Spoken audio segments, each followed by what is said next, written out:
Hello guys, thanks for joining us here at PolyNColor. I have my partner here with me today. Hello, how are y'all doing tonight? Yep, so it's going to be Cody and I. We've got a lot of great juicy news that we definitely want to cover. So for those of you that watched our last video, we covered the introductory topics of what poly looks like for us, and we'll be capturing that and going on to segue 2 a little later on. But before we do that, we want to talk about this hot topic that I think a lot of people want to know about, which is sex, right? So how does sex show up? What does it look like? What does it feel like? Well, not literally, we can't show you what it feels like, but what does it look like? How does it go here for us in the poly space? So we're going to talk about that and cover some of that information and give you guys like we always say, the good, bad, and the ugly, if there is any. Before we segue into that, we always want to cover that we're not licensed, and we're not therapists, we're not specialists in this particular area. It's always just going to be from our personal point of view and our personal opinions. Absolutely. So take what you can, apply what you can, and hopefully you can, and what you don't need, just alter that however you see fit. So without further ado, let's just jump straight into it. Right. So sex. So what does it look like in a triad situation, and how does it go? So I'll tell my personal point of view. So when we first got into our poly relationship with our third, we attempted very early on to have a menage a trois, I guess you could say, with all partners involved. And I could say that the energy of it was fantastic. It was fun, and I think all the erotica of it really kind of got me engaged. But if I had to look at it on the back end, it was a little overwhelming. And the reason I say that is because there was so many brand new energies at the first time between, is this one a top? Is this one versatile? Does this one want to be eaten out? Does this one's dick want to be sucked? Do his nipples want to be kissed? What are their pleasure spots? All of that jazz. And, doing it with one partner, for me personally, can be a learning process. But doing that with two people in one space and getting that locked and loaded at first can be a little overwhelming. And so my first personal experience was great. I enjoyed it. But looking back on it, it was a lot to take in at first. What about yours? How was it for you? For me, the energies were a little off. It seemed a little haphazard. And it wasn't something that I wanted to just jump right back into, because there's a lot of energy in a space. And if it doesn't have a particular flow for me, it just feels out of place, and that takes me out of the mood. So that's what I thought the first experience was like. I think we should have probably had more individual sex before just jumping into that, because then we would have had more of a personal, individual dynamic with each other. And then there would have been a way that we kind of could have melded that together, and it would have been much more of a better fit than kind of just diving right in just because of the kind of the surface level excitement of, we're going to have a threesome, and it not end up being exactly how I would have liked it to be for the first time. And I think we're going to cover more of that too, y'all, because Cole, said something really powerful that, we've had opportunity to talk to one another about off camera. We want to bring to you guys the shit we talk about off camera, the stuff partners go through, the things that poly couples go through, that people just don't want to fucking get on this camera and tell you about. And that's bullshit. I think we need to bring the raw, the real, what's going on, and we need to deliver it for y'all. So it's just not a lifetime fucking episode. It's not just one of those other YouTube videos where you're getting on thinking that this is what it's like, or reading a book, or watching a porno, or OnlyFans scene, and you think that's exactly what's going to go on. That's not always how it is, especially when it comes into a relationship dynamic. Oh, that's so true. Koya said, we should have taken some more time to get to know each other in an individual space before. Absolutely. I do think, of course, Coley and I were together for years prior to ever including the third into our situation. So there was a history. We knew what he didn't like, what I didn't like. We already went through those ebbs and flows together. Absolutely. We didn't do that with the third. The third came in.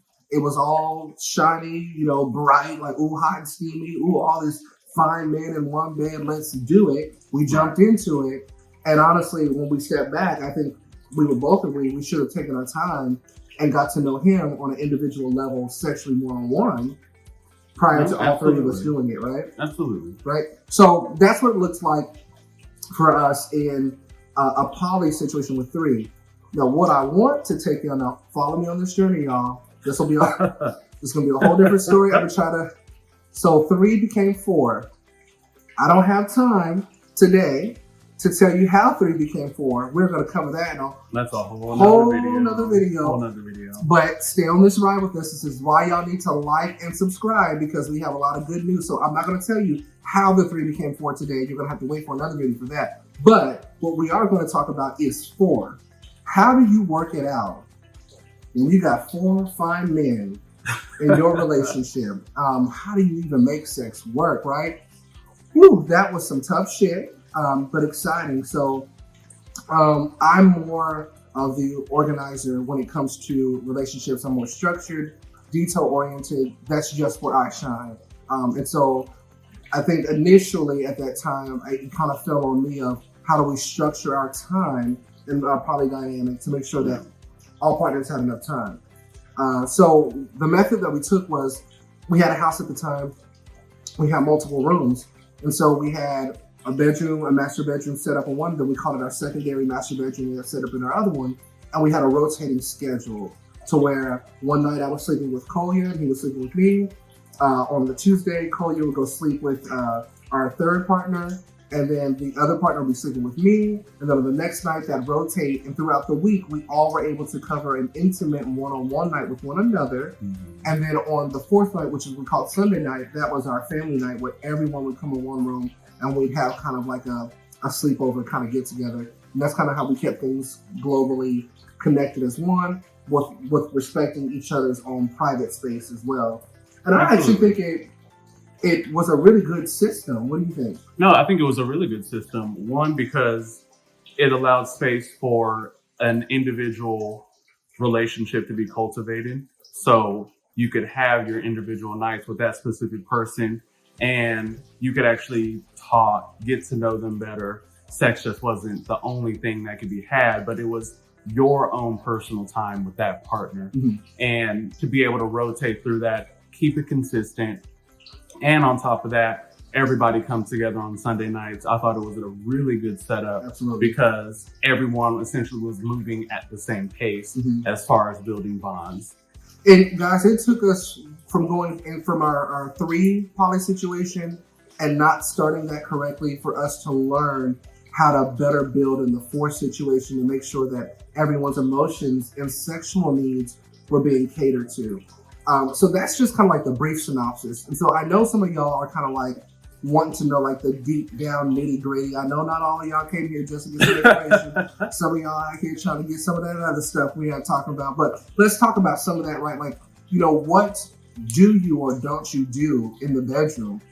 And that, I guess, really becomes quite intricate because it doesn't have a certain look to it. And I really want to specify that because not only are we here to talk about polyamorous relationships, especially with us as men of color and what poly looks like, but I'm not going to steer you wrong because my ultimate goal on this channel is to provide information that's going to ultimately be healthy for you.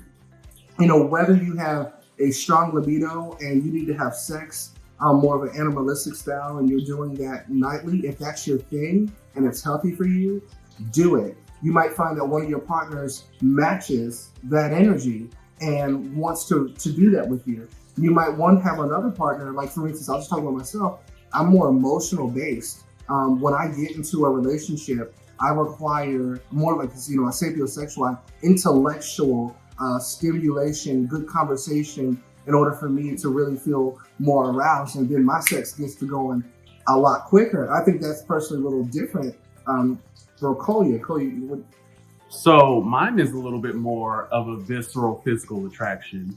I do have emotions, but an emotional connection is needed for me to open up even more sexually.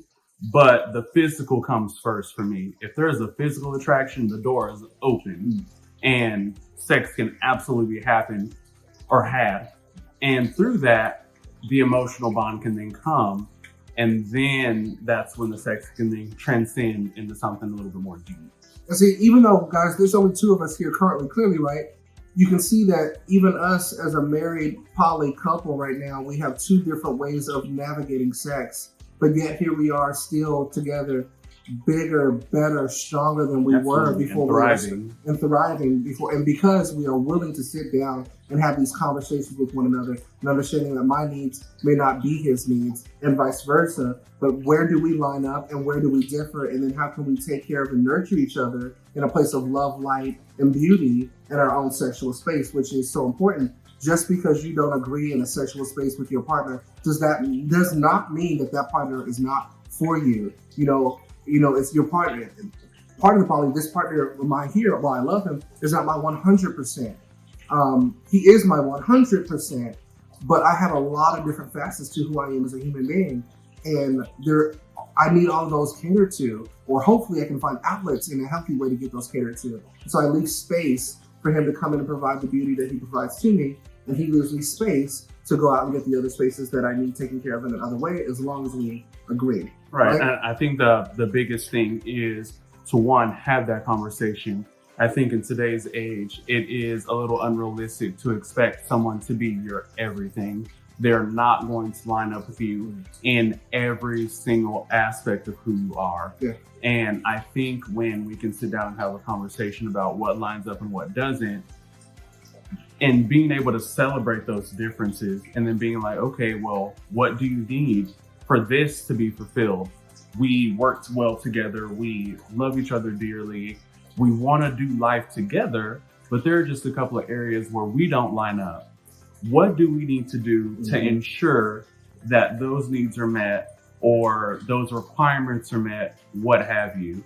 And I think that opens the door to really be able to have a very fulfilling relationship, not us placing expectations on each other to be something or to be everything. Yeah. People buckle under that type of pressure, or you start to have situations of infidelity, and it's just not a good thing. Just talk about it. It's not an easy conversation to just jump into and to have, but it is so worth it.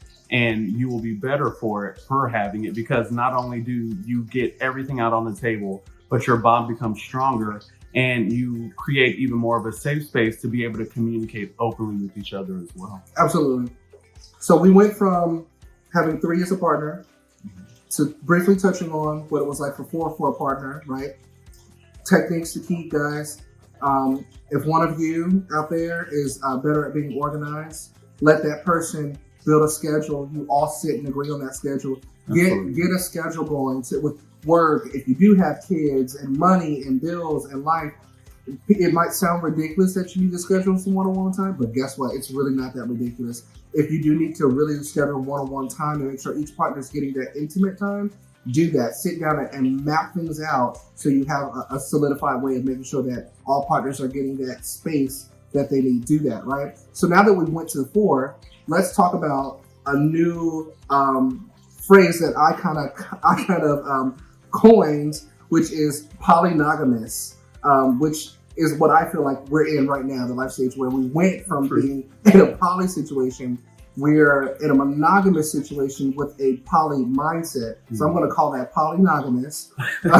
And how do we navigate that now, right? Because we are still very much open to universe blessing us with a partner. It has become a little bit more difficult because the knowledge we've gained, where we've gone, the growth we have gone through makes it a little bit different now when it comes to, for us dating, what's in our early 30s of what we're looking for. Yeah. But sex is still different. So we had to have a new discussion on how to navigate sex for ourselves. And I won't go into the details of what that discussion was yet. We can, I still think, dive into that and the specificities of that in a later conversation. Absolutely. But I think the highlights are talk. What is it that you want? I statements, what I need, what I desire, what makes me happy, what makes me comfortable, and lead with that, and your partner being present in an open space to hear your needs, and they reciprocate those, because he told me his needs, his desires, what he wanted, and then we laid out a master plan of how we can navigate that space until we find another poly relationship, and then we have to rework our contracts and our rules that we've laid out with one another together, right? Absolutely. I think it's all about establishing boundaries. Of course, it's totally okay for someone to need something differently from you, but because we like to operate on a consensual basis, if one person's not comfortable with it, the other person's not going to just go do it because they want to. It's something that we need to come to a resolution on and something that we're both comfortable with. So Chris could come to me with something because that's what he needs, and I could be like, oh, I hear you. I'm going to counter because this is what I'm more comfortable with. Can you meet me there in the middle with those terms? And then we essentially agree, and then we abide by those rules. We don't deviate. We don't come up with secret amendments. We don't twist words. What we discuss and agree on is just that. Yeah. So before we leave you guys for the remainder of this evening, I want to give you some little tools that help us take the fuck off. We are very much spiritually in tune individuals on a journey and will forever be on a journey of growth. What really made us woke was really understanding astrology in a whole different type of way. And so there's two particular individuals that we really want to give a shout out to. And I know, guys, if you're watching this channel and you're not one of those people and you're kind of like, I don't think astrology really works, blah, blah, blah, blah, blah. I understand it. I respect it. But please understand that there is layer upon layer upon layer of astrology. And when you take your time to dissect it in a different way, it will be a blessing for you. It will wake you up and it will wake your relationship up. Just to give a small little tiny highlight, your sexual place and even housing when it comes to astrology is totally different than your sun chart, which is, your Pisces, your moon, yada, yada, yada. So I'm not going to sit here and break that down because our point here is to cover poly-like tasks, but we still want to make sure that we're giving you guys the tools to succeed. So I love a wonderful young lady by the name of Naturally Lit. I'm going to leave you her information down in the description below. So if you're looking to figure out how you can just get more insight to who you are, how you work, how you speak, how you talk, how your body presence and the aura of who you are works and how that calls out to another partner, please watch Naturally Lit. She's fantastic. She breaks it down in ways that they wake you up. And you have somebody you like too, right? I do. So I actually want to give a shout out to Astrology Guy. He is very, very informative.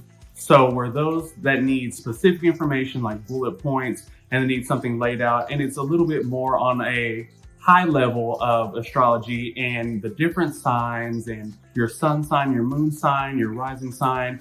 What is that? What does that even mean? He breaks it all down and he makes it very concise and very easy to digest. And it's just a really good wealth of information. So I would definitely suggest Astrology Guy as well as Naturally Lit to give you a very well-rounded aspect of where you sit in your astrology chart and why you do the things that you do. Absolutely. So guys, if you're trying to join this place of discovery of who you are, how you operate, why do you want to fuck every day? Why do you not want to have sex? Why is this the season where you feel down? Why is this the season where you just can't keep it in your pants? Start to learn yourself. You're going to discover why these things are happening for you.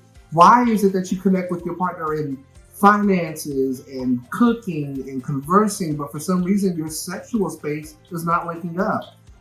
Take some time.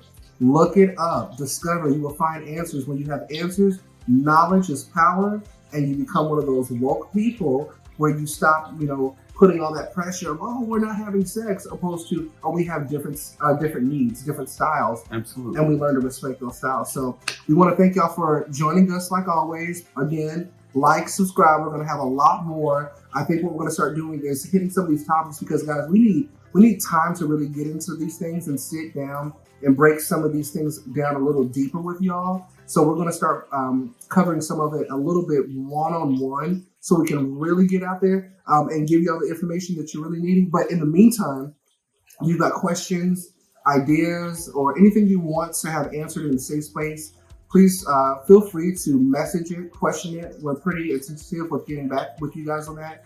And if we get enough feedback or questions and concerns on one particular topic, we'll be sure to incorporate that and make just a special video covering those Absolutely. things. If you even want to know what it's like for us and what we went through and we haven't covered it in this video, ask. We're open. There's nothing that we're not willing to talk about because you need people here for you. So thank you for joining us. It was a pleasure. We'll see y'all next time. Have a good night, y'all.